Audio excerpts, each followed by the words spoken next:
Good evening, everyone, and welcome to the October 19th of 2017 Muscatine City Council meeting. Thank you all for coming tonight. Fran, will you please do the roll call? Council members Raywald. Present. Fitzgerald. Present. Natvig. Present. Saucedo. Present. Bynum. Harvey. Present. Spread. Present. 6 present and 1 absent, Your Honor. Thank you, Fran. Will you please join me in saying the Pledge of Allegiance? I pledge allegiance to the flag of the United States of America and to the republic for which it stands, one nation, under God, indivisible, with liberty and justice for all. Thank you, everyone, for coming tonight. We're going to start off the evening with a wonderful gift. Lee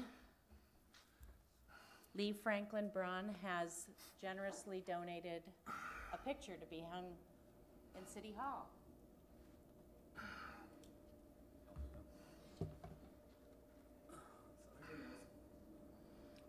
Taken at the Lock and Dam, and we really appreciate it. Thank you so much. Thank you, Lee. Very much. It's Thank an you. honor to be able to donate it to my hometown. Absolutely. I'll take it back here. Okay. Thank you so much. Thank you. Did everyone see? Very nice. Thank you. Thank you very much. No, Okay. I'm good. Thank you so much. Thank you. Thanks for coming. You bet. We appreciate it.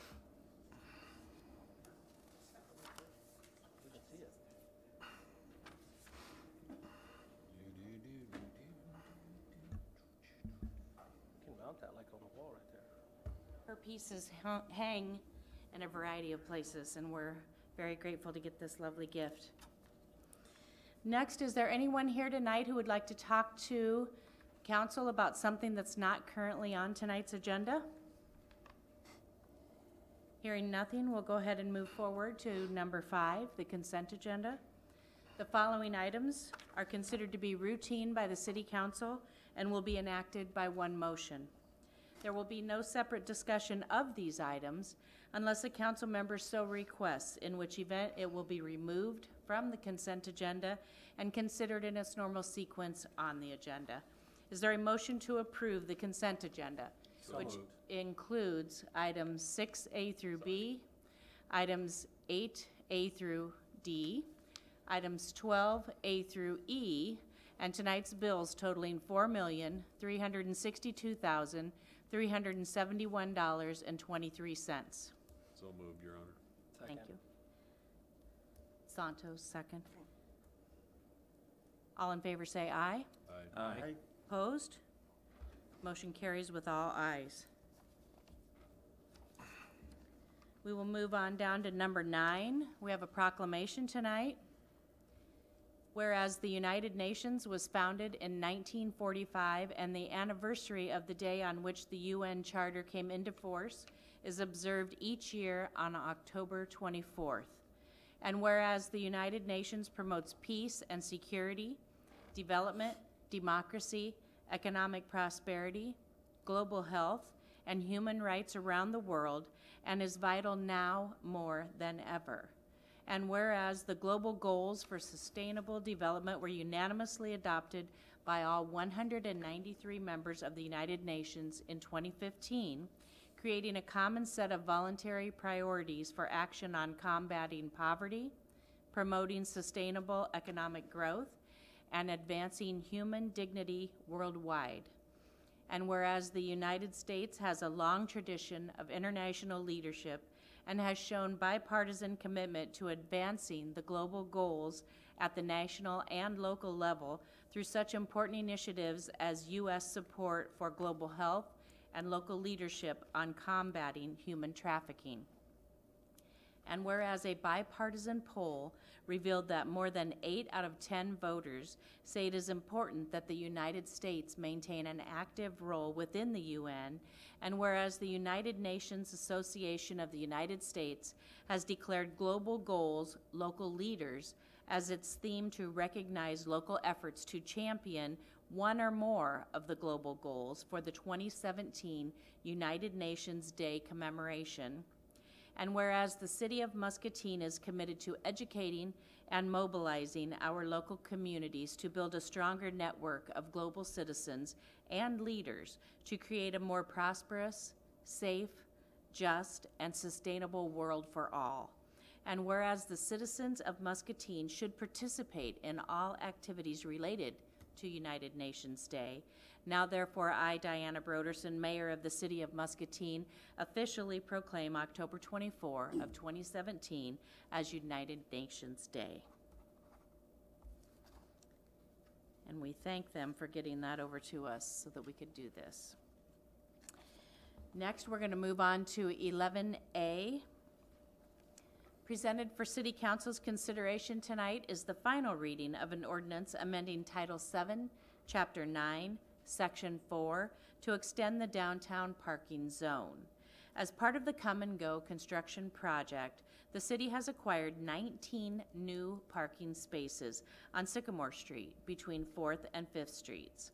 The proposed amendment would change parking on Sycamore Street on both sides from Mississippi Drive to 4th Street to Mississippi Drive to 5th Street. Is there a motion to adopt the final reading of the ordinance as submitted and to direct for its publication as required by law? So moved, Your Honor. Second? Second. Any discussion? Hearing none. Councilman Raywalt, how do you vote? Aye. Fitzgerald? Aye. Natvig? Aye. Harvey? Aye. Spread? Aye. Saucedo. Aye. The resolution is adopted with all ayes. 11B. Presented for City Council's consideration is the second reading of an ordinance rezoning real estate in the City of Muscatine from R3 residential to RL large-scale residential for the proposed Oak Park development project in the City of Muscatine. The developer is requesting the rezoning of approximately 10 acres of real estate located at the corner of Blaine Street and Izett Avenue from single-family residential to RL large-scale residential development. Is there a motion to approve the second reading of the ordinance as submitted? So moved, Your Honor. Second? Second. Alan? Any discussion? Hearing none. Councilman Saucedo, how do you vote? Aye. Harvey? Aye. Spread? Aye. Fitzgerald? Aye. Raywald? Aye. Natvig? Aye. The motion is approved with all ayes. 11C, we have the first reading of an ordinance authorizing changes and/or omissions in city code, sections Title VI, Chapter 8, Title 13, Chapter 3, and Title 15, Chapter 8. Is there a motion to adopt the first reading of the ordinance as submitted? So moved, Your Honor. Second? Second. Any discussion? I do have one question on the, I guess I'll call it the vicious animal ordinance. It says if it bites an animal twice, are you talking domestic animals or even including wild animals? Because I can see an animal, you know, tackling a raccoon or something like that, and, you know, who cares? And I believe that's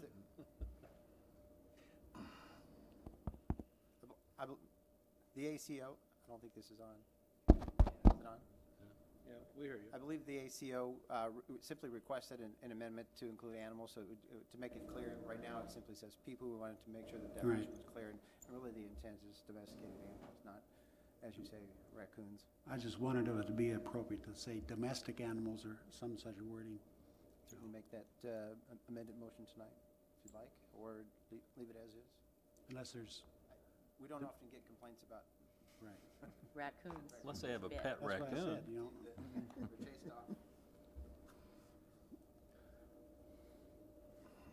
Any other discussion?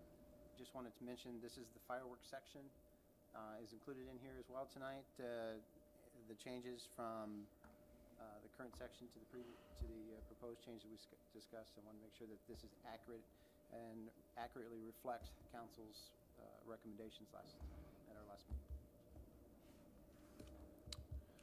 Councilman Spread, how do you vote? Aye. Harvey? Aye. Saucedo? Aye. Fitzgerald? Aye. Natvig? Aye. And Raywalt. Aye. Motion is approved with all ayes. 11D.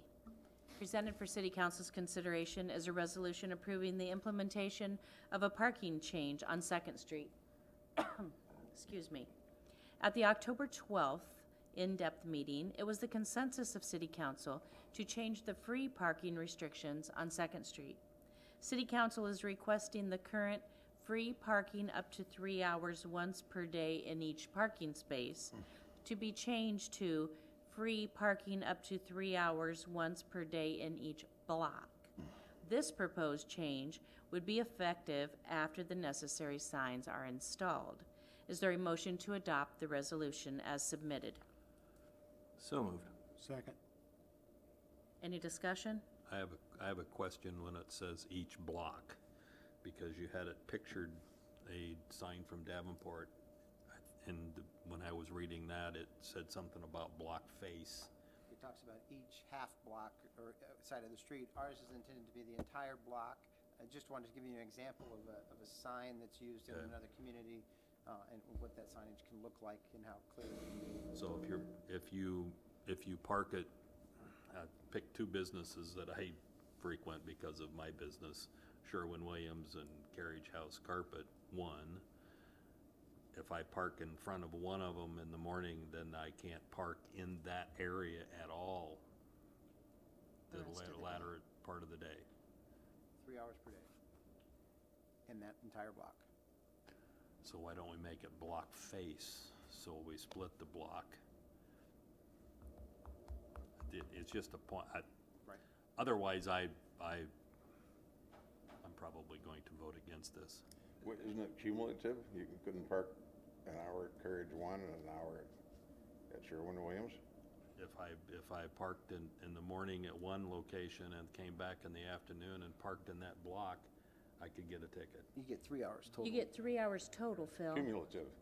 You're not gonna beat each one 3 hours, are you? How are they gonna, They say they're gonna be able to figure it out. I'll bet I get a ticket. Or you could park up a block and be fine. Nancy, can you help us? It is once per day, so if you come back, we're not gonna know if you were there an hour or Okay. 2 hours, or 2 hours and 45 minutes, so it is one time. So I once would get per a day. ticket. So you would get a Clarify that. ticket. So if I have 15 minutes at Sherwin-Williams at 9 o'clock and then I come back at 11 and I'm there 15 minutes, Sherwin-Williams has If- parking in the back though. If you would happen I to know. get chalked both times, yes. But if you're truly there 15 minutes, the chances that you would probably. they get me. Trust Didn't they me. say they had a they way are they were good. keeping track of people that had been there before, though? With the 3-hour limit, when they come back, they can bring up who they chalked the last time and see if any of those cars are still in that block. And we can consider it on each block face, but that may be, if somebody's just moving their car, if they move it to the other side of the street, we may not be accomplishing I know. what it's intended to I understand that. accomplish. Okay. Thank you, Nancy. Mr. Osborne, did you want to comment? If you hand them to Tom, he can pass them around.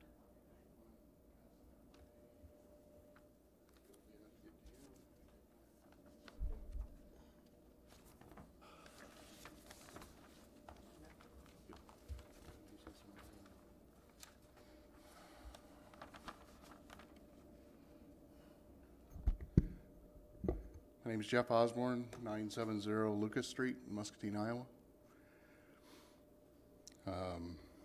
Been looking at parking downtown since probably fairly thoroughly since July, May timeframe. I got involved when there was a lot of talk out there about the parking. The construction had started in May timeframe. There was a reputation starting to develop and really grow that we didn't have any parking downtown. We started losing some vendors on the second Saturday event because they were worried about parking and could they get their trailers in and out, and some kind of ridiculous things were going on like that. I started just putting some data out there about I drive through every morning at 6:30, and I'd say, Second Street is 90% full. Side streets are mostly empty. City lots and everything else are mostly empty. And so, and I did that for probably 6 weeks, 6 in the morning, 8:30 in the morning, 5 at night, and so we had a lot of discussion around parking ramps and changing meters and all these things. They're costly and never going to happen real quick. But over a period of time, getting that data out there quickly became apparent that we didn't have really a parking problem overall. We had roughly 100, even at peak at around lunchtime, we had 150 empty spots scattered throughout the system. It only takes 50 spots to empty all of Second Street, and so we could even at the peak of day, we could empty Second Street 3 times over all the time. Problem was everybody wants those spots on Second Street. The design of this strategy, if you go back into the way it was kind of put together in 2007 when the meters were put away, taken off of Second Street, strategy is to encourage a lot more turns on Second Street, have your intermediate parking on the side streets and along 3rd Street, and then the city lots are the longer term 4-hour free all day long, or one-time the lease spaces, and the 10-hour meters are all out there. So it's kind of like a target with a bullseye, and it moves outward. And so as you consider ideas, I'm talking here to hopefully get you guys to talk about this and continue on. If this particular proposal isn't satisfactory to everybody, we need to talk. We need to keep solving this problem. We need to keep working towards a solution. I gathered some data here that should help. I put a survey out there on one of the discussion groups. I had 86 total respondents. 6 of those were tenants, 9 were owners. 15 folks work downtown in some way, either in an office building or maybe for one of the downtown small businesses. And then I had 56 total customers weigh in, for a total of, like I said, 86 people. Almost 80% of all the respondents preferred one of the 2 changes I proposed. One change was the 2 hours per block proposal that the Transportation Committee recommended, and the other was to go to one shot for 3 hours across all of Second Street. And in my mind, that's about 4 blocks, but currently the signs go a little farther than that towards the drugstore.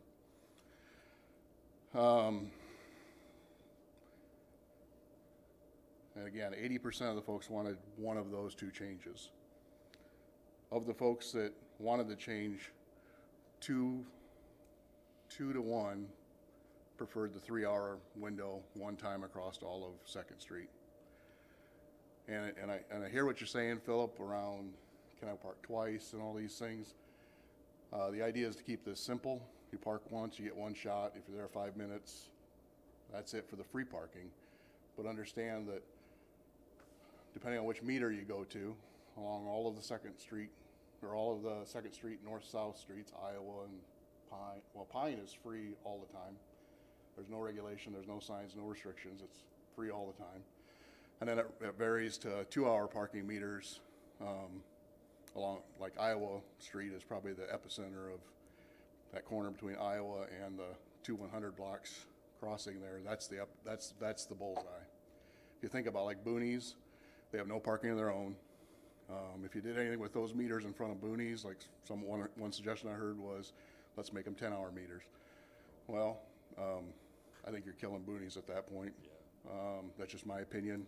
Haven't done any research on that, but if you think about all the office workers, the 2-100 blocks on each side of Iowa is a lot of office workers. The law offices, there's really only a few of us retailers on those 2 blocks.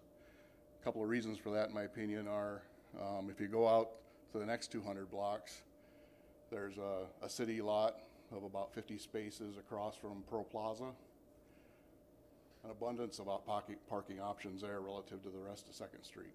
There's 4-hour free parking, 1 shot. There's 10-hour meters. There's free spaces along Pine that are completely unrelated. You sit there all day if you want. So lots of good parking spaces along the 200 block in front of Pearl Plaza. And if you notice, that's where a lot of the in and out retail is located. I think it's a lot of that's driven by the parking options that are there. If we go out to the 200 block the other direction to the east, you're starting to see a lot of retail fill in there. We got, we can frame that. You got the couple of the repurposing shops. There's starting to be options there. And if you look at that demographic, there's 3 city lots surrounding kind of that block. Again, with multiple parking options and all that. It's really a desert in the plus or minus 100 blocks on Iowa. And I think we need to come up with a way to solve that. There's, again, there's the museum. There's a couple of retails on the west 100 block. There's Creations by Oz and What was the date of, when did you do this survey? I dated it today just for historical purposes, if this ever gets shown around. I think the last time I touched this was right before the 2-hour proposal that was voted on and turned down here. So it was put on like the Muscatine discussion page? Yeah, or? yep, Okay. yep. It was put on both of the main discussion groups. All right. And this is a total of both of them. I eliminate out 1 or 2 duplicates and stuff like that for folks. And I provided those links to those so that folks can verify that these numbers are correct, who the people, and even who the people are, and some of the comments they made. This is just meant to be a summary here. Okay. Thank you. And not to drag this out much further, I'll wrap it up here. I want to encourage folks to, if everything gets shut down tonight, we got to keep working on something. Make an assignment for this to come to conclusion. It's not acceptable if we all agree we want a vibrant downtown that we just do nothing. This is a key instrument, and my proposal is that we seriously consider and vote on either the 2 hours per block or the 1 3-hour across all of 2nd Street. The 1 3-hour across all of 2nd Street, if you look at the little demographics here, 100% of the owners want some change. They prefer the 3 hours over the 2 hours in a ratio to 1 to 1. 80% of the workers prefer a change over doing nothing, and they prefer the 3 hours one shot at a ratio of 2 to 1. And customers, almost 80% of those prefer a change over doing nothing, and they prefer the 3 hours at a ratio of 3 to 1. So those are some pretty good consensus on we want to change. There's preference for the 3 hours one shot. Thank you. And by 3 hours one shot, you mean? All of 2nd Street. All of 2nd Street, not one block. Correct. The current proposal on the table will give the appearance of doing something, but not really. If you think about, again, the 2 100 blocks on each of Iowa, I mean, it's very clear, you read the comments, people are partnering up today and saying, hey, you get a spot, I'll get a spot, and you and I'll just switch spots all day long. And if you do it on a block basis, on a 3-hour window, it's just like it is today. I only got to move my car twice, partner with you, and maybe you, and the 3 of us swap spaces, and we're done for the day. If you're going to go per block, I don't think it totally solves the problem, but at least you get it down to, I got to move it 3 or 4 times a day. Or if you go 3 hours across all of them, there's no way to trick that I can think of. And the parking, or the traffic committee recommendation was 2 hours? Per block. Per block. That's kind of where you came down too, isn't it, Jeff? Where I started is I wanted meters. Yeah, okay. But short of that. That's a life-threatening proposal at this point. Short of and that. And it was just an open mind. Yeah. I'm still at 3 hours for all of it. That'll nail it. There's no way to play games at that point. I'm growing more and more open to the 2 hours per block because the advantages of one or the other. We've got a lot of hair salons downtown. I don't think any of the ladies that go downtown that go to the hair salons can get their work done in 2 hours or less. So if you go to 2 hours per block, and considering all the meters are 2 hours on the north-south, I can't even buy a spot for more than 2 hours unless I'm about a block away from most of the salons. I think that's a little painful for the salons. If I go to 3 hours, everybody not everybody likes that either, but for the most part, everyone kind of says, it's not perfect, but at least I'm getting 3 hours. I can go to the Beats and have a meal, and I can go on down, I can make it all the way down to Pro Plaza and shop a store or two. And if I want longer term, I can plug a meter or go to the city lots. It's only another block away or so. Okay? So we've talked about this several times. I'm going to make a motion to amend the resolution and adopt the recommendation of the traffic committee, 2 hours per block.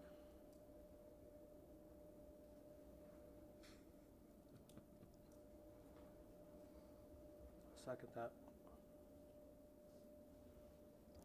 Any other discussion? Most of the where's Nancy at? Most of the meters in the downtown area on the side streets and on 3rd Street, are they 2-hour meters or 3-hour? We only have 2-hour and 10-hour meters, and all the closer spaces are the 2-hour.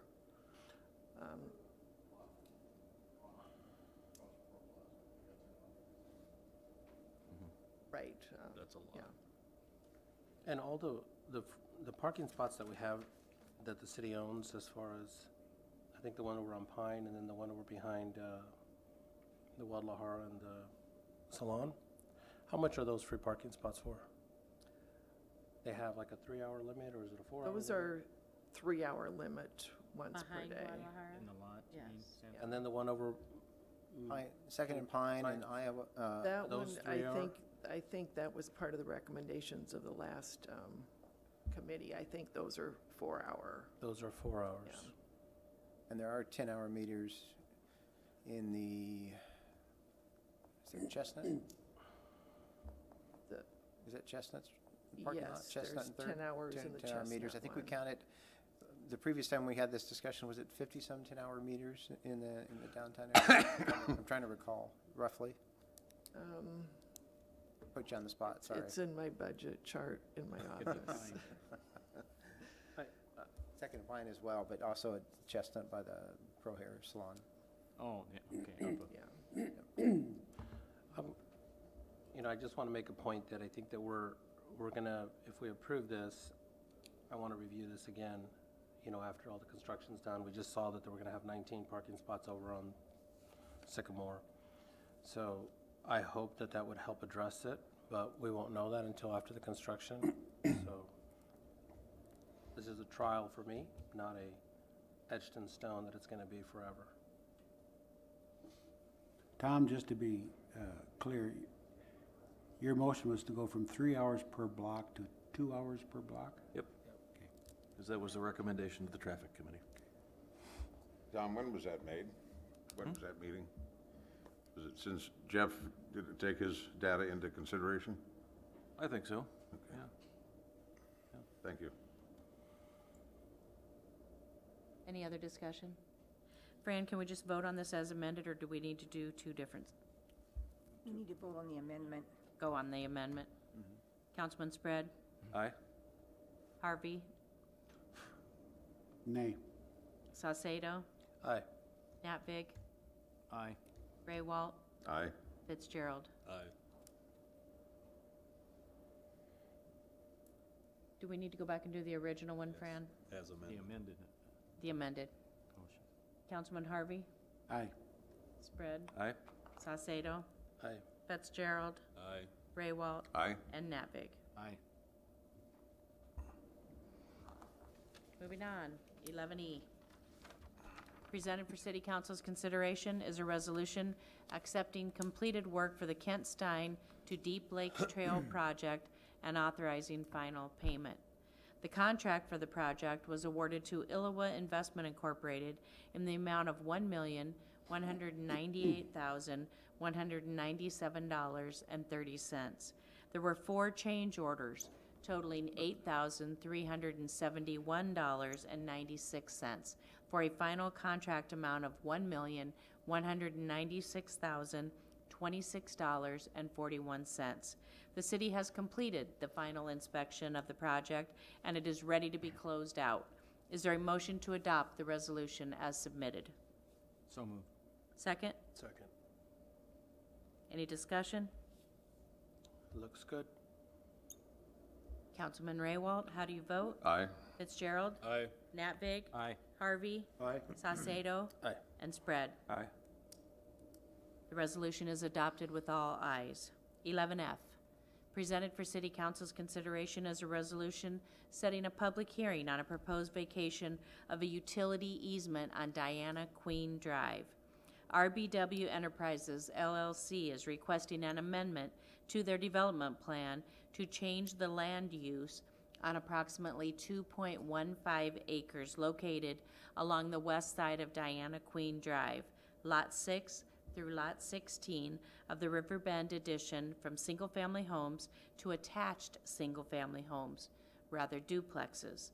The developer is requesting vacation of the utility easement between lots 9, 10, and 11 to facilitate construction by the end of this year. Prior to any formal action by City Council, a public hearing is required. This hearing will take place on Thursday, November 2nd at 7 p.m. Is there a motion to adopt the resolution as submitted? So moved. Second? Second. Any discussion? Councilman Spread, how do you vote? Aye. Saucedo? Aye. Harvey? Aye. Natvig? Aye. Raywalt? Aye. Fitzgerald? Aye. The resolution is adopted with all ayes.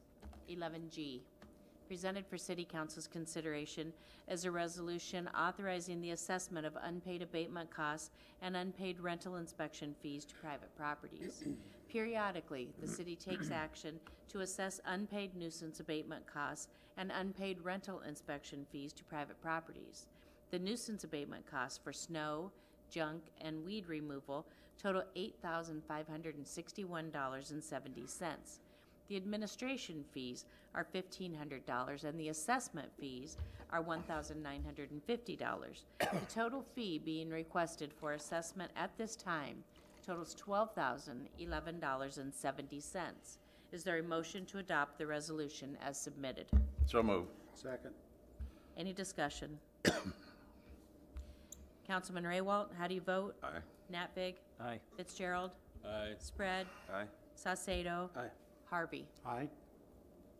The resolution is adopted with all ayes. 11H, presented for City Council's consideration is a request to approve the submission of the annual financial report to the state of Iowa for the year ended June 30th of 2017.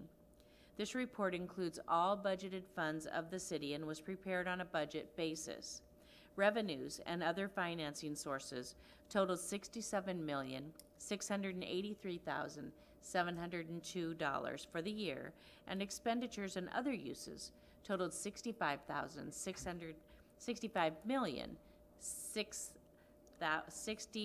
all right, now I gotta start that all over again. $65,668,873. Revenues and other financing sources are $2,014,829, higher than expenditures. Other uses primarily due to the $2 million payment from the Canadian Pacific Railroad for the Mississippi Drive Corridor project that was received in March of 17, but not expended until after July 1 of 2017. Actual city expenditures in each functional area were within the budget amounts as required by the state. Is there a motion to approve the request as submitted? So So moved, moved. Your Honor. Bill? Second. Tom? Any discussion? Just a comment, another good job by Nancy. Thank you. All in favor say aye. Aye. Opposed? The request is approved with all ayes. 11I, presented for City Council's consideration is a request to approve the annual urban renewal report for the year ended June 30th of 2017. The state requires local governments complete and submit an annual report showing all activity with each of their urban renewal areas during the preceding fiscal year. The report included with this agenda is the updated information for fiscal year 16-17. Is there a motion to approve the request as submitted? So moved, Your Honor. Second. Second. Any discussion? All in favor say aye. Aye. Aye. Aye. Opposed? The request is approved with all ayes. 11J, presented for City Council's consideration, is a request to approve a right-of-way lease agreement with Pearl View Condominiums. The purpose of the lease agreement is to allow for the construction of a stairway or stoop from the adjoining building. This 20-year lease will renew annually unless either party terminates the lease upon 60 days prior notice. Is there a motion to approve the request as submitted? So moved. Scott? Alan, you want a second? Yes. Any discussion? All in favor say aye. Aye. Opposed? The request is approved with all ayes. 11K, presented for City Council's consideration, is a request to authorize the purchase of a rain shed cover for the Muscatine County landfill. The engineer for cell number 5 construction at the landfill is recommending the purchase of a rain shed cover to protect the integrity of the landfill slope. Staff is requesting authorization to purchase this cover in an amount not to exceed $34,000. Is there a motion to approve the request as submitted? So moved. Second. Second. Any discussion? All in favor say aye. Aye. Aye. Opposed? The request is approved with all ayes. 11L, presented for City Council's consideration is a request to authorize the issuance of a purchase order for Quiet Zone Railroad crossing upgrades. The low quote was received from Smith Feeding in the amount of $64,736.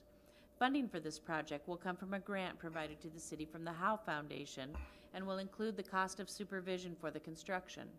Staff is requesting that City Council authorize the issuance of the purchase order for these upgrades. Is there a motion to approve the request as submitted? So move, Your Honor. Second. Any discussion? Just a question, clarification. This is just the equipment purchase, this isn't the installation.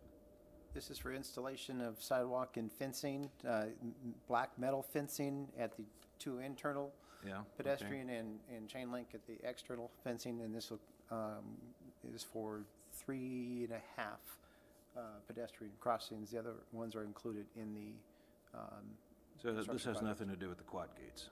This is not the quad gates. This is simply the pedestrian gates. Right. So the chicanes, the approaches, and the fencing. When did the quad gates come in? Good question. We're looking for hard dates right now. There's been some delays due to the weather and storms down in the south, and community development is trying to track down some hard dates for us. And Dave. Okay, thank you. Any other discussion? All in favor say aye. Aye. Opposed? The request is approved with all ayes. 11M, presented for City Council's consideration is a request to approve a real estate exchange agreement. The city and the Muscatine Downtown Investors, the Meekers, wish to conduct an exchange agreement that trades and enhances a buildable lot on Nebraska Street and conveys a riverfront dock space to the city in exchange for a remnant of city-owned landlocked property near the Washington School site, along with some fill material. Staff is requesting approval of the real estate exchange agreement. Is there a motion to approve the request as submitted? So moved. Second. Any discussion? All in favor say aye. Aye. Opposed? Request is approved with all ayes. Next, we have a request to approve 3 letters of support for application to the Iowa Finance Authority for housing tax credits. Is there a motion to approve the request as submitted? So moved. Second. Scott? Yes. And I think you all have a copy there. All in favor say aye. Aye. Opposed? The request is approved with all ayes. 11O. We have a request to approve the Muscatine Pearls of Progress Fund within the Community Foundation of Greater Muscatine. Is there a motion to approve the request as submitted? So moved. Second? Second. Any discussion? All in favor say aye. Aye. Opposed? The request is approved with all ayes. Next, we're going to have a presentation and potential action, maybe, maybe not, of the MARV project. John, are you doing that?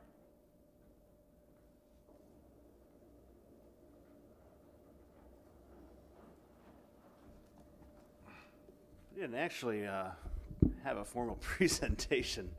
That's okay. Staff meeting today, or Monday, I just had that I was going to be discussion about the memo. Oh, does everybody have the memo? Yes. Everybody council read that? Yes. That's kind of the state of affairs of the MARV project. Of course, everybody who has been around for any length of time knows that I've been working on this for quite a long time. I think this is probably my third council iteration on it, and everybody has been very supportive of the project. It has grown exponentially from where we started. This construction is not just an oops, it's going to cost us more to do the same project that we just made a goof. This is really based on customer demand. These are people that are coming from all over the region saying, hey, we want to use this thing and we want to use it for this. And hey, we have a lot more stuff than we thought we were going to get. And so we have expanded the project in order to supply that, to satisfy that need for the regional industries that want to come and use this facility. And honestly, the second part of this, where we talk about the digester expansion, the old digesters that we have that need to be expanded, really needs to be part of this project. It's almost not worth doing the other one if we don't do that one as well. I mean, we could do it and then kind of do it later, I guess. But from day one, you're going to be missing people. They're going to be going somewhere else, and they're all looking for some place to send this stuff. And as soon as you start turning people away, it's really hard to get them to come back. John, you mean, in other words, you're aware of more demand than the existing digesters could supply. Correct. So you need to add more. Right. And right now, I mean, from just the small little pieces of things that we know will be coming in almost right away, we'll probably be very close to capacity on the digesters. So if we don't do that, then we're going to be turning away potential customers. Right.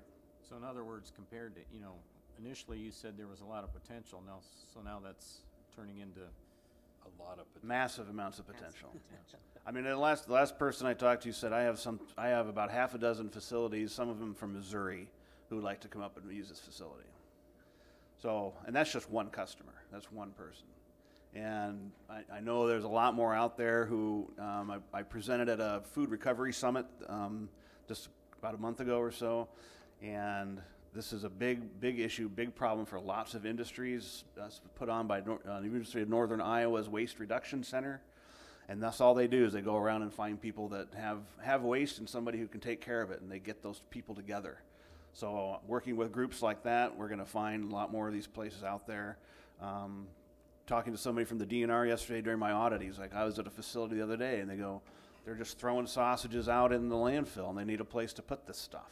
And he goes, and I didn't know you were doing this, and now I got to get them together. And they have two enormous facilities right, within about 60 miles of us, and I've never even talked to them yet. So just to be real clear, though, the high-strength receiving station is a budgeted project, and its current estimate is over the original budget amount. The digester was not included in that original budgeted project, and John is requesting that we enhance the project by adding that component at this time. This does not involve the next phase of the project, CNG, which John's done some presentations on for City Council, and we need to take a closer look at the cost-benefit analysis of doing that component and bring that back for further discussion. This is simply the high-strength receiving station and the new component, the digester. But as proposed, this gives us the capacity or the ability to do the slow fill? No, there's no CNG involved in this at all. No CNG at all? Not at all. Okay. No. This is how we get the CNG created. This is how we make the gas. And on its own, this is a great project. Even if we never did anything with the gas ever, this is still a great project. You're going to save landfill space. You're actually going to be bringing more material in from out of the region that's not going to the landfill, which then you could charge to take to the landfill. So if you're actually looking for more money for the landfill, this will probably make up the gap for anything that we reduce from the town, from the area. But it's not organic. It's going to be all inorganic material, so you're not putting this organic stuff out, which releases methane, which causes more carbon problems and everything else like that. Like I say, on its own merits, it's worthwhile to do, and there have been some changes, so there's more costs involved. And then, like Greg said, to redo this digester, and that's we kind of move that up a little bit more. It's about 800,000 instead of the 700,000 I wrote on there. With engineer Jay Brady here, we kind of thought, 50,000 isn't very much of a good fudge. Maybe should be a little bigger than that, knowing how these projects work out. We do have to clean those digesters out as well, so there's going to be a little bit more cost there. But at the end of the day, we're going to look back and we're going to go, man, why didn't we do 2 of them or 3 of them? Because I think this is such an amazing project, and there's so many people that are just absolutely amazed that something like this is happening, because there literally is nobody else doing this in the Midwest. We are absolutely the first ones. You're going to get national attention out of this, I can almost promise you. I'm going to California next week to talk with Los Angeles Sanitation District, the Los Angeles wastewater treatment people, the California state health people, and Muscatine, Iowa. They're going to be sitting on the same panel. So I think that's pretty cool, that really puts us on the map. John? Competition in the area yet that we're aware of, or, people? Well, there's a few private facilities in northern Iowa. There's one in Sioux City, Big Ox, that does stuff like this. I don't know how well they're doing. Closer to us, I meant. No. John, how did you arrive at $25 a ton? What does it cost to go to the landfill? 50, 60? That's kind of pulling a number out from what Hines actually pays for their tonnage. That's kind of where I went on target with that, and that's what Scott County charges, about that per ton. But the customers or the clients that I'm talking to realize that there's going to be more cost involved with that, and so that's not really a set number for anybody. It all depends on what they bring. It depends on how hard it is to treat or to process what they bring, and how much. We're going to be able to negotiate with all these people what they do. If they're dink and dunk once or twice a year coming in, they're not going to get the sweetheart deals that some of these other guys are going to get that are bringing us stuff every day. So currently, just for the public, right now we have 1 digester budgeted. One of the old digester. No, we don't have any of the digester recommissioning budgeted at all. Okay. How many will you have left after you fix up this one? We have 4 remaining old digesters that we can recommission. This will take care of one of them, so there'll be 3 left. Really, 2 of them probably will be sufficient to do what we need to do. Unless things get really crazy and nothing, we could go with all 4 eventually. I suppose I got to figure out what to do with all the solids that we create too. So that might be the next thing, is figuring out if we have solids that we can't apply to land. We might have to figure out how to start getting rid of that too, which is kind of a neat and unique situation as well. There's a lot of places that bag it and sell it. Composted. You've got the 4 digesters. Are you satisfied that the plan you have will make for easy expansion if and when you want to? That the plan I have, or the plant I have? The plan for what you're doing now. Can this be expanded easily? Yep, it's all sitting right there. All the piping, all the plumbing is all ready to go. We have 2 storage tanks to receive material, 30,000 gallons apiece. That's 60,000 gallons worth of storage, but the pad and all the plumbing we're putting in there is designed for 3 to 4 of those tanks. So we've kind of built this out to say, hey, we're going to be big enough to do whatever. The machine that we're purchasing can do 20 tons an hour. So that thing's plenty big to do anything that you can feed into it. So explain to me why then, if we need to expand now, if we haven't even started. If we haven't even started the project? Yeah. We haven't even started the process of you starting to bring in, product. You started to, Well, we haven't brought it in, but these are the numbers that these potential clients are telling me they could start bringing us tomorrow. But do you feel that you're going to start up the plant and you're going to be rocking and rolling right away, and we're not going to have any, potentials and challenges as you start operating and saying, hey, maybe we can't run at this capacity. I can't bring all this product in. Sure. Do you feel that we should do that versus us saying, hey, maybe we start out, maybe we know we can do 200 million, tons per year, and then we start saying, okay, then we start looking at that, saying that growth is there versus us doing it now? Yeah. I think that's what I'm a little thinking, Sure. Are we really getting the cart here in front of the horse here too fast? And that's why. The liquid waste, especially right now, is not going to be any issue. The solid waste, it's going to be a learning curve for us. Probably we'll start out with somebody probably Heinz, just to take the local stuff, take a little bit here and there and grow as we can. Problem is that if we figure out that it's ready to go and we're going, now we're another 6 months to a year to get the digester redone, and we're losing that potential revenue and potential material. I don't think we're going in too fast. I appreciate that, you know, saying, hey, we kind of overwhelmed I just ourselves. want to make sure that I don't want to say, hey, well, we thought we were going to get this business and we don't have it. Yeah, And that's really where I'm yeah, not 100% convinced yet. yeah. The potential, the ones that I've talked to are thrilled to death that we're doing this. And these are the biggest three that we have, four actually. And they have all but said, you know, this is absolutely something we're going to do. And those three that are the biggest ones, are they solids or are they liquids? Solids. And that's the And one both. Well, a lot of them are, two of them are both. Grocery, one of them. Grocery, Heinz here has been ready to go with this since, you know, for last 4 or 5 years when I talked about it. And then there's 2 more in the Quad Cities and probably a third one up in the Quad Cities as well. John, when do you want to start on the gas project? Well, we really want to get the solids and the gas going, get things up and running. Once we're up and running, I think we could start. Well, we should probably know where we're going to go with it before that this spring. I would imagine that's kind of what our plan anyway was, to go ahead as we're building this, get more sure of what we want to do with the gas. But my recollection on the gas part of it was there was some variables there that were going to affect the payback pretty significantly. And this is, I wouldn't say fluid. Initial payback wasn't all that attractive. I don't remember. Well, it depends on which, the CNG, putting the CNG together and everything else like that. The problem is now you got to have vehicles to use it. And who's gonna have, if you had 60 vehicles sitting around waiting to use it, that'd be great. You're ready to go, rock and roll. But that's not gonna happen. You're gonna end up with 1 here and 2 here and 3 here and things like that. So the direct line injection is actually looking a little bit more appealing to us. And I'm hearing more and more about how that actually works. Okay. Because it really has not been done very much. But Dubuque is ready to do it. I think they did it this week, I believe. Maybe Jay's gonna kind of back me up on some of this stuff here. But there are a lot more things going on with that really make a lot more sense in my mind anyway. And that might be a little cheaper than what we first initially thought of, and it's an immediate use for all of your gas all the time. Well, I commend you on the innovative part of it. I just seem to remember from that other discussion that depending on the price of a few things, it could.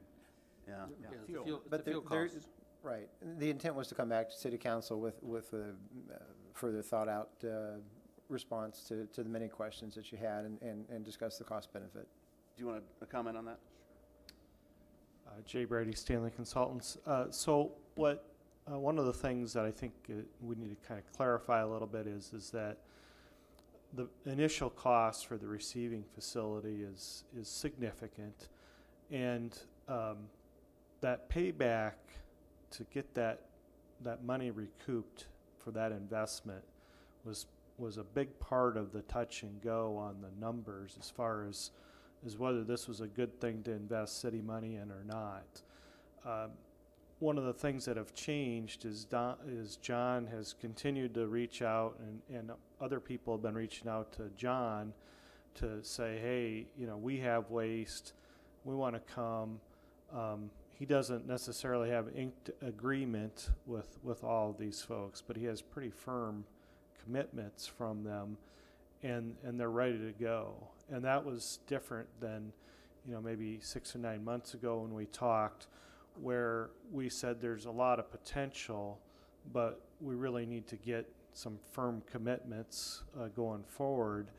And the tipping fees are turning this payback on its head. Before, where we were looking past 10 years for payback, if we get the volumes in that are being discussed, and it looks really promising to have that come in, then you're going to be looking at a payback of 10 years or less to recoup your money on the receiving facilities. And so that really solves a lot of issues with that. The gas, we have to, there's a lot of things in flux, as you're talking about, renewable fuel standard, you know, we're hearing all that stuff going on in the background. But, I think the key is let's get our facility built and get these volumes in and get the tipping fees in to start to get it paid back. And in the next 6 months, we'll develop a more firm plan or so of what to do with the gas and how to approach that, because there is a lot of things in flux with the gas market. Thank you. You just mentioned a 10-year payback. John in his memo has 6.7-year payback. Yeah, I said under 10 years. Yeah. Less than. That 6.7, that's the 548,000 times the 6.7, that's $3.7 million, so there's no carrying cost. There's no interest expense in there for the bonds, so it'll be a little longer than that. That was just a real quick and down and dirty, quick and simple calculation. Don't hold me to that. John, what's your timeline if you get approval to where you can actually start receiving materials? We plan by August, September, probably should have construction done, and they'll be lined up out the gate first day. 10 months, something like that. 9, you know, if it's a nice warm winter, who knows? We could start digging the hole right away if it's not really frozen very far, and that's really the big thing for us. Is kind of soupy ground down there where we need to build, and we need to dig a really big hole. And if it's a real calm winter, we could start digging holes right away and be ready to go first thing and get this thing up and running. And the equipment that we have to get, you know, a lot of it is 10 and 12 weeks out, so we have plenty of time to get that kind of rolling now if we know we're ready to go with that. So, refresh my memory. If we were producing gas and we could clean it up, if nothing else, could we sell it back to Alliant? Would they take it? Well, we're going to sell it anyway. Back. I mean, if we do direct line injection, that's what they pay us for the gas. Okay. The real payback that you want though is through the RFS, renewable fuel standard. Gives you these RIN credits, these renewable energy credits. So you could sell it for 80 cents and get $3 for each gallon for renewable credit. That's where the money is on that. And there's a big difference in the way that you receive material and what you receive, depending on how much that RIN is worth. So that digester, once again, is a good way for us to separate that out and make sure that we get the best value for that RIN that we possibly can. And the RIN market pretty much is set until 2022 right now. So that's not, you know, and they say even then it's not like it's going to disappear, but it doesn't come up for any kind of action until then. You said the payback's very important to me. I know. I'm sorry. I didn't mean. Don't hold me to that and say if it's 6.8 years. Don't say, well, you told me it'd be 6.7. I'm saying that's just a rough number. Was my point on that. Up to a 0.5.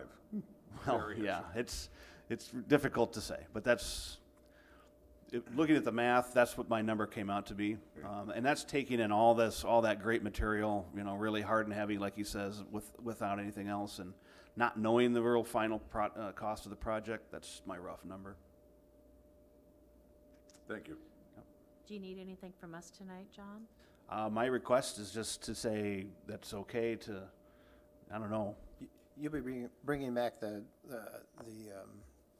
construction documents and the bid documents to take it out to bid. That'll be your next step. So the council will take formal action as we move forward. And I would like to know what it would be if we didn't approve this extra digester, what the rate of return would be on what we already have approved. Because I think my understanding is we already have 3 million approved. You have 2.5 million approved. Okay. So we don't even get we barely get the project done. I mean, we may be able to scrape it out to 2.5 to call out whatever we don't use. I don't know, buy one storage tank, and I don't know if we could get it down. We could. And you could take out, on that list, you could leave in probably client 3 and 4 and take them all and take all the rest of them out. So I didn't put that number on there, but you can kind of figure it out. It's going to be a significant amount, and that's, like I say, those are just the top. The top 5 that I've talked to so far. I know, it's just you're asking us to approve already, or look at approving on something that isn't even operational yet. Yep. And that's where I'm wanting to see some operations, see the demand versus see the demand before the plan is even built. Sure. And it's difficult for me to just stamp the hammer and say, okay, I approve that. Well, you know, if you're building a business and you say you have this client base ready to go, Yeah. do you build just for only one of your clients, or do you say, hey, I want to actually capture all those 3 clients that I know are lined up waiting to go? Those If you clients only aren't build going- they're not- if you only build for client 1, 2, and 3, say, well, forget you, I'm going somewhere else, or I'm They're not not going anywhere right now, though. Well, that's true. But Oh. maybe if we don't build out big enough and they're looking, then that might encourage other people to build this. And, you know, that's kind of the point of, if we're the first and we're capturing this, it's going to discourage others from coming into the market, Okay. at least for a time being. So just tell me for this for now. So if we were to build this afterwards, how long would it take to put the second digester that you're requesting, the 800,000? It would take 10 months, it would take 6 months, it would take 3 months? after Oh, the probably plant's up? 6 months. 6 months, maybe. So do you agree with that also? Yeah, I would say that it's maybe 6 months of construction, but then the part of the problem is you got to go through all the other preliminaries, you know, to actually bid it and everything. So it's probably 9 months by the time you go through the whole process, get the contract awarded, and then it's built. So but 6 months is probably, you know, reasonable to get the construction. Yeah. Okay. Anything else? Do you have something, Tom? Tom had a pregnant thought. Well, I'm just looking at, you mentioned that if you were to do the $2.5 million build out, we would lose the volumes from 3 and 4. That takes your solid tonnage down. You'd have 293,750 a year from the tonnage. Would you still have the 150 in liquid? Yeah, but you wouldn't have number 5. I'm sorry, I was kind of going off the top of my head. You wouldn't have number 5 either. And right now, we have nothing. So you'd only have 1 and 2. Probably. Okay. The plan is taking some waste now, and what's that, about maybe 50 to 60,000 annually in revenue, or for what you're taking now with fog waste and stuff?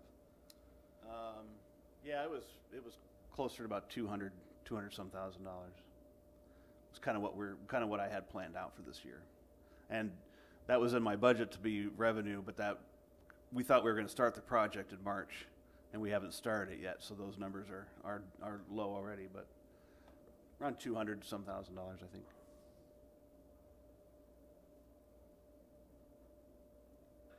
Thank you.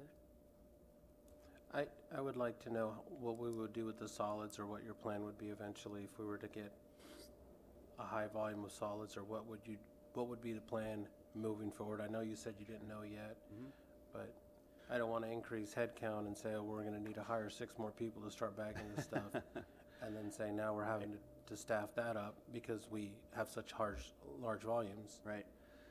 And it will ramp up. I mean, this isn't going to be like you say, you know, everybody all at once, but it will start coming in. We will start seeing where the solids are heading, and as things progress, we can slow it down or whatever we need to do. I mean, we're not signing contracts with anybody to take this. This isn't a guarantee for any of them, and they all know that, because these things, you know, as they have it, they can do it. If they can't, then it has to go to the landfill or whatever. They want a beneficial reuse as much as they can. Now, the longer we run, the more certain they can be of that, and the better the contracts will be. But at first, of course, it will have to be a little bit more fluid on that. But go ahead. Maybe you just give us some feedback on different ideas of what you would propose if you were to say, Right. hey, I saw, 100 tons of solids coming in a year, then I think these are the 3 options that I would probably be presenting to you guys. That way it gives me some sort of comfort zone of knowing that this is how you would be moving forward with something to that effect. And maybe approximate cost with those, or Yeah, I mean, or cost of, if you were going to be doing them for fill of some sort, like you mentioned earlier in regards to that. There are several hundred more acres of land for us to apply to that are not currently being used. We are not applying full agronomic rate of nutrients to the soil, so we could actually apply more to the current soil we have than we're actually applying. The tractor that we bought a few years ago was in anticipation of this, so it can go slower and it can actually apply more material. If those are the options, then you present that then. I mean, I'm just trying to give you that as feedback. Present it to me when we come When you with the come back, project. you tell me how we're gonna do that, because I don't want to put this on into a longer meeting. I just want to let you know where my thoughts are before I were to approve something to that effect. Yeah. John, let's go back to that 25 bucks a ton tipping fee. But if it's not there, they take it to the landfill, which is what, 50, 60 bucks a tipping fee? Well, the people who are taking it right now aren't in our area. They're taking it to Scott County at $25 a ton. So to give them an option to take it somewhere else at more money, they're not going to do that. They're going to go right back to the landfill with it. Understand. So it has to be appealing to them. Understand, thank you. A lot of the stuff is shipped to Indiana. They ship this stuff all over the country to get rid of it. So $25 a ton is actually kind of a low number. They'll probably be willing to pay more for certain materials. It depends on what it is, of course, but that was just a rough number for you. So, good. Anything else? Thank you for everything else. All right. Thank Thanks. Thank you.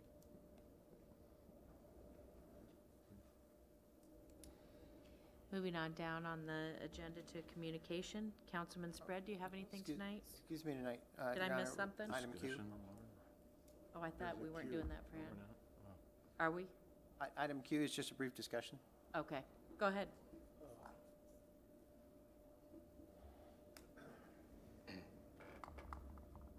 Brian Steinman, Public Works Director.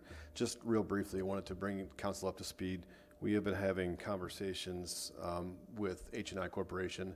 They have some concerns about street flooding at 5th and Cypress near one of their plants. So they've approached the city and requested us to assist them with stormwater management, construction of new storm sewer intakes, et cetera, in that location. They have a larger concept plan for the whole campus, stormwater management wise. So they're looking for city participation. They're looking for city funding. What they've offered to do is to help expedite construction by managing the project so that they can get it sooner than we can. So I just wanted to make council aware that these conversations are going on.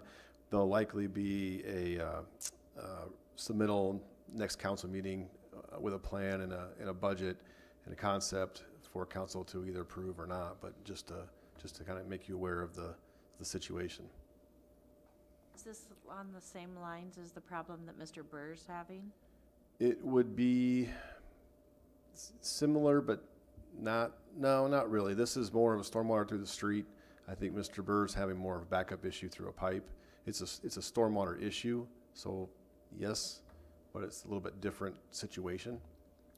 It's more large rain events versus, and you're talking at this point in time, there was a meeting today, you've narrowed down the project quite a bit from what they were talking initially. Yeah, I don't know how much detail you want to get into right now. At one point, they had proposed tearing out 5th Street from Cypress to Poplar, putting in a 36-inch pipe, and then turning down Poplar, putting in a 40-inch pipe, adding intakes. What we've been able to negotiate, I guess, or discuss is that we don't see the need for that. The city doesn't see the need for that. We think we can enlarge the intake capacity at 5th and Poplar and 5th and Cypress, and handle that water a little bit differently, but still manage to reduce the amount of flooding and the water level in the intersection of 5th and Cypress.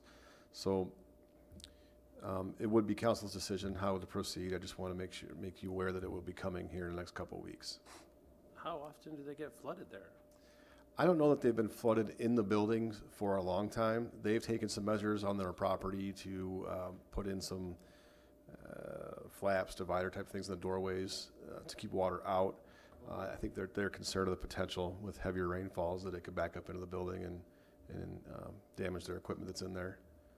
I can't give you a specific number of times. I'm not sure that since I've been here, there haven't been any water in their buildings I'm aware of, but it has gotten uncomfortably close for them a few times in this area and on Orange Street as well.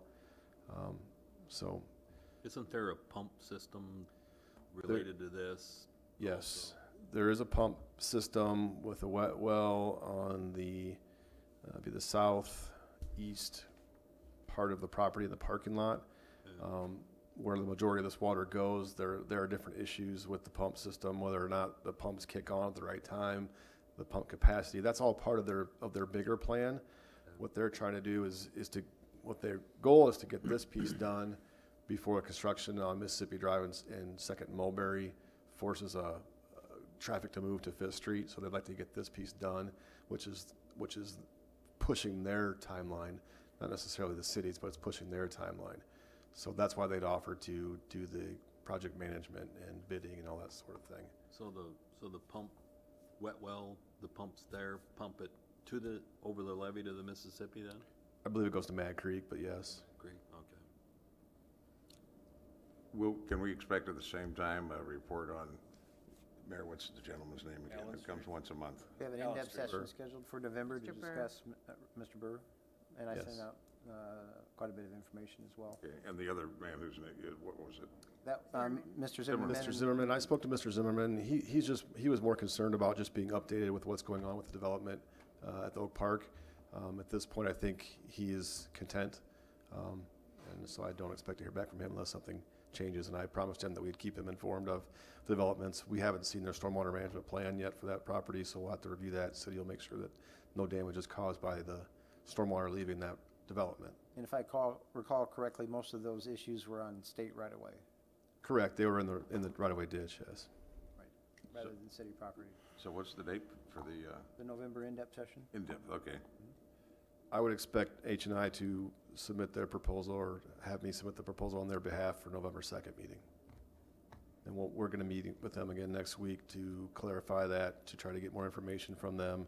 I let them know that it was council's decision, so that that you'll need to review that, and I need to have something I can present to council to show the public what the request is. So we'll try and get that as soon as we can out to council rather than.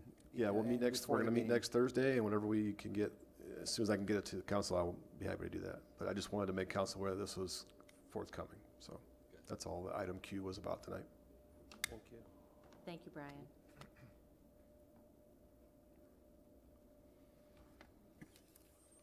Councilman Spread, do you have anything you'd like to share tonight? Nothing at this time. Councilman Harvey? Nothing tonight, Your Honor. Councilman Natvig? Just that part of the consent agenda tonight, it was good to see another business take advantage of the tax abatement incentive.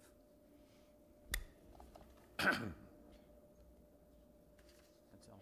Thank you. Councilman Raywell? Jim, do you have a 30-second or 60-second Mississippi Drive report for us?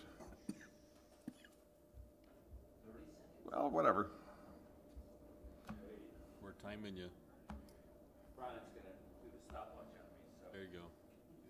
Gotta make sure I get up here in time for the start. Oh, wow. Close. Good evening, Mayor, Council. Mississippi Drive is going along very nicely. On Friday of last week, we got access to Chestnut. As of this time, the storm sewer work is done.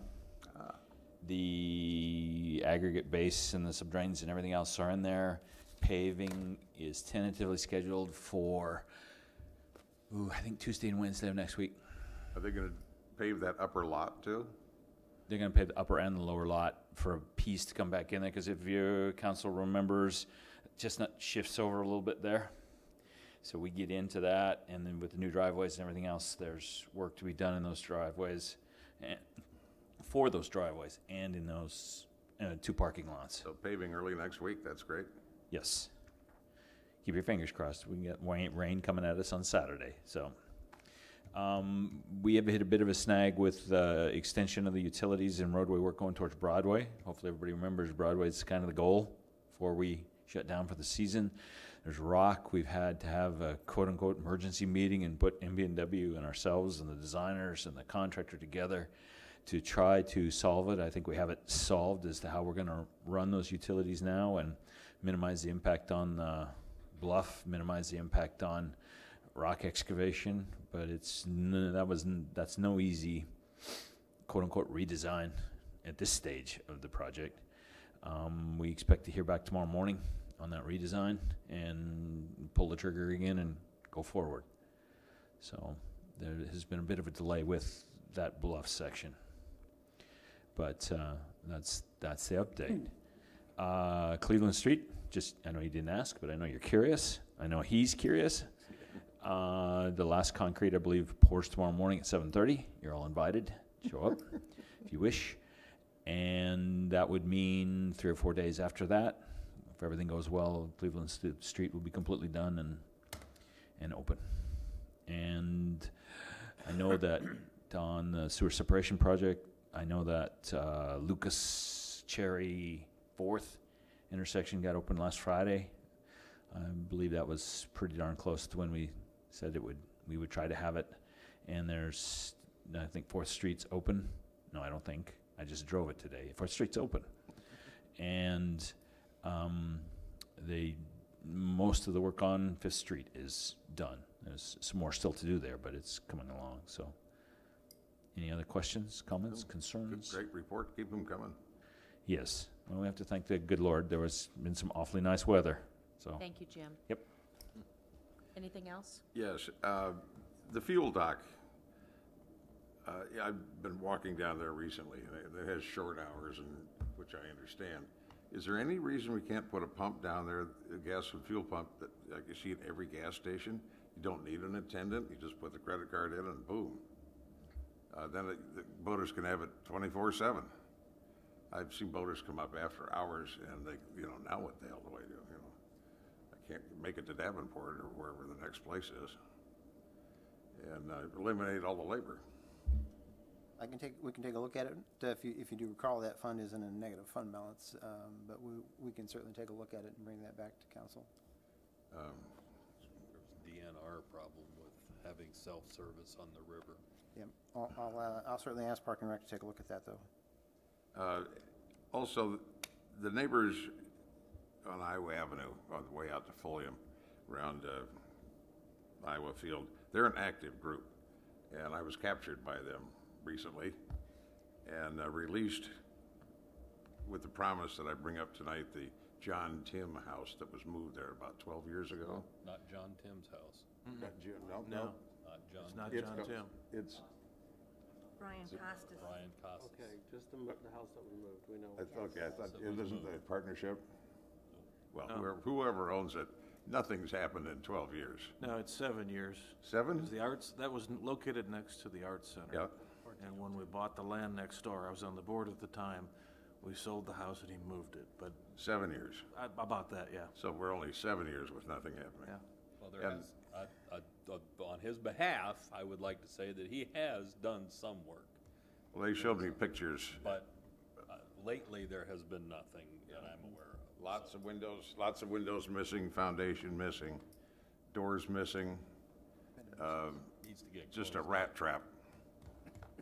Dave, you want to speak to that? And his little shack next to it. Thank you, and I didn't break it this time. We have that property posted, have had it posted for quite a while. Now, I believe that the owner of that building, who lived in the building next to it, is Used to. now relocated as well. Yeah, to Mulberry right across So from. we've got to look at that building as well. This is a problem. This is a problem building.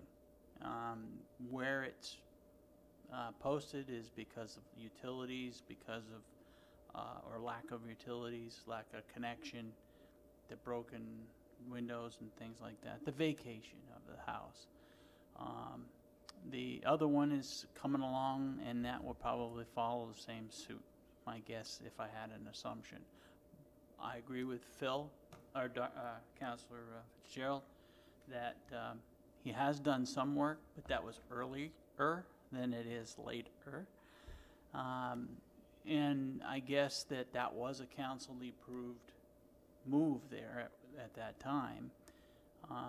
It's similar to other properties that had gotten from a previous council approvals on different things that now are coming around to being evaluated. So I stand as the community development director asking you, what do you want me to do?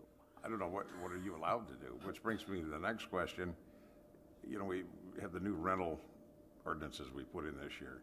Do you need more tools to get, you know, you need more hammers? Well, we talked about the property maintenance code. The next steps for this property are really under the nuisance abatement process, is to require them to either fix or demolish. If they refuse to fix or demolish, then the city will be required to demolish at that point in time or repair and charge back against the property. But those costs, and what we've typically done in the past is bond for demolition cost. Historically, we don't have anything budgeted for demolition costs at this point in time. But keep in mind, the reason that was moved is because the historic preservation folks thought it was valuable and we needed to do that. And its architecture fit the neighborhood. Yes. it's Yeah. moved to. It all makes sense, but there's been Nothing happened. nothing happening. Was there a contract between the city and the owner of that building about what they had to do if they moved it? I believe that there was a purchase and sales and also a permit to move the, fix it up by move the such and such a facility. date? But there was no deadline I don't think to so. repair and update. There is a new option that we all kind of know about, and that's the 657A option, which we could evaluate to see if it fits a criteria. But the nuisance, we've already issued plenty of nuisances abatement issues, but primarily those have all been resolved around what our current codes are, which are basically external. The property maintenance codes manage what's going on, not only externally, but also internally. Because that the effect of value of a house on a neighbor's property is also why those maintenance codes probably should be taken a little more serious. Any more tools you need, speak up. I think we're all in the mood to. The problem is it's not a rental house, That's correct. rental property. So you can throw that code right out the window. You're not gonna be able, you're not gonna give them more hammers on that. It's gonna be And owner the occupied. problem is, and I see that after 26 years on council, we have had numerous houses moved, and we've not had this problem in the past. When we had this moved and we allowed it to be moved, we thought at the time, I think council at the time felt, okay, we're gonna save this historic property, it's gonna be moved, it's gonna be taken care of, but I personally would never allow anyone to move another house in this city without having some sort of a bond for completion and a time frame. And so this is nuts. This thing has been sitting there. I've turned it in numerous times. There's a homeowner across the street that she takes super care of her property. And for the longest time, she looked at it, this open excavation where this house was set up on the blocking, can't think, cribbing. And it sat there and sat there and sat there, and pretty soon we got a foundation, but the porch is still, I mean, it's being supported, falling off. The windows are open, the stained glass windows. The art center, when they sold it, as soon as they bought the place, they ripped the furnace out of it and put it in the carriage house. So it didn't have any heat at that time, which is detrimental to any home, especially one with plaster.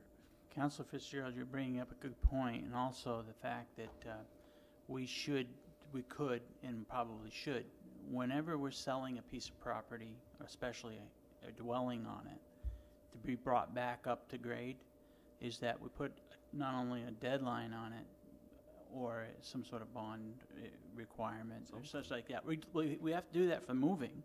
We have to put a bond in place for moving a property. But to repair it by a certain date with a bond or whatever, or we get it reverted back to the city so that we can deal with it again. This is probably a good opportunity if the council wants to proceed with acquiring title to the property. This could be a 657A process. The current one at 5th and Mulberry is taking a little longer than expected, trying to track down property owners. 4 of them Well, I believe there's one individual yet to be served in prison. However, in that prison, there are 4 people with that same name. We're Yeah. going to be serving all 4 individuals here shortly. We've served And, those. but that, if we want to try and attain clean title, that's the process, and then we can try and sell. We haven't done a lien search on this property, have we? I mean, is there a Not for mortgage on the thing? 657A, no. I don't think there's any, there shouldn't be any issues with it. And I say that. Shouldn't be. Got that written down? Not as much as what there was with the Fifth. I knew the Fifth and Mulberry property was a nest. I mean, that was just, and it's coming back to bite us. Much easier and much quicker if we can identify the property owners. Yeah. David, help explain. The 657, I know how that works, and that may be an option. Other than that, what do you have the power to do? It's posted. I'm not sure what that means. Or It's posted for no human occupancy there right now. No one else can go into the property. And that's the long and short of it. Yeah, they're not trying. You could do some minimal repairs, charge it against the property, and likely not recover the costs until you go through a 657A process. You could demolish the building at the city's expense, put it against the property as well, and likely not recover those costs until you sell the property. Can't put it on their tax bill? Yes. Yeah, But if nobody's going to buy the property. Yeah. they could abandon it, even if you put the money on it, it's going to be it could be abandoned with that value put on it. So it's good money after bad. Easy guess, it's gonna cost $30,000 to $50,000 to tear it down and dispose of it. The lady you spoke of across the street, I think she had her hands around my neck the other night. So they're exercised and they're bored with this. I'll tell you what. Why don't we go down the evaluation process of a 657A on that particular property, because it's primarily abandoned. Yeah, let's do it. Okay. Right? You got your consensus basically to do that? All right, let's do that. Whatever works. Yep. All right. Sounds good. And can we bring some folks down that you can explain to them what you're gonna try to do? Sure. Absolutely. I welcome anybody to come in and so I can explain to them what's going I'll on. limit them to 1 busload. Thank All you, right. Dave. You're welcome. That's all, thank you. Councilman Salcedo. Just, tomorrow's gonna be the opening of the Deep Lakes Trail, and I want to thank the staff for all the work that they have done on that. It's a fabulous trail that I hope that the community can utilize, and that'll be, I think, at noon tomorrow for the ribbon cutting for that, so good work for that. Thank you. That's all I have. Councilman Fitzgerald. Nothing more at this time. Staff. Nothing tonight, Your Honor. I just had a couple of things. Just a reminder, there's no meeting next week. The next Coffee with the Mayor is October 28th at 9 a.m. at Happy Joe's. And was asked to remind everyone from MCSA that this is Domestic Violence Awareness Month, and everybody's painting their pinkies purple to remind everyone to remember the prevention efforts for domestic violence. We all match J. And do we have a motion to adjourn? So moved. Thank you. That's why. We're adjourned. Any contract involved, you're exactly right. Camera shows. You know, there'd be a bond and everything else, and